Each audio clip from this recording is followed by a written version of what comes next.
Okay, guys, so welcome back to my YouTube channel, and this is still the voice of Niger Twins. You can see a lot of laugh emoji as Portable actually went live on IG, and definitely it was, of course, a rain of works against Davido. This was pure to the link up between Portable and Davido in, of course, America. Check out what Portable have to say if you're a man, I about don't go let Davido. me. I don't go perform my show. My love, I want to learn. I want this to learn. My love, I want to learn. No, we can't get it. And you gotta invite you in. And what can I be wearing? I'm a somewhere, no kind of guess away from America. I don't kind of guess up. No, people down there come around, they do a Chris. When I fall for that Chris, go invite Chris. And you gotta go up already. And I wear it. No, you are wearing it. Come on, fellow, me, tell you, wearing it. Wearing my voice out.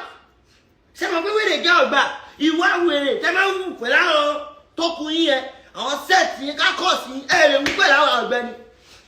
Tell me, trendy. I put me back to my book, I put me got it. First place, I put me out of Germany. I put me issue. If I had to put me bad advice. The second place, our club.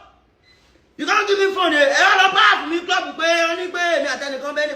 You pay that you looking for anybody. Not town now. Cause you go help me. I make my law. I don't need like 5 hours for club. I stand. They look when I say we go studio. The second day we say we go studio. Promise me say we go studio. We don't really go studio. He say good luck my good luck to my show. Say blessing grace. No, they follow me before. Say you never meet a show me. Any good luck to your show.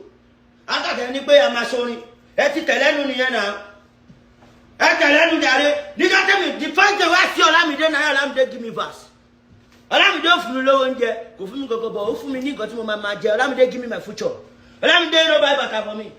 Then after later. Now Olamide give me food, give me butter. Ewo. Tony Montana, Skepta, London.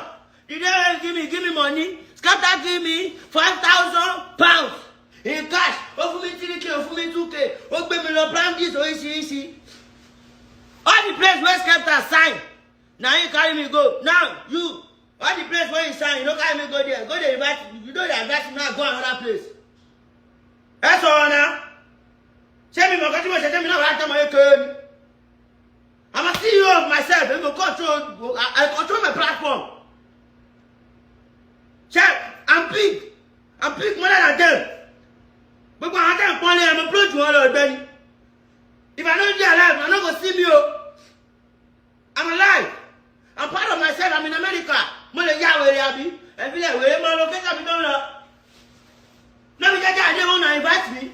Nothing finishing. I'm going to be one call. Any money better. Any more. Oh, you have to wow. They have to buy you.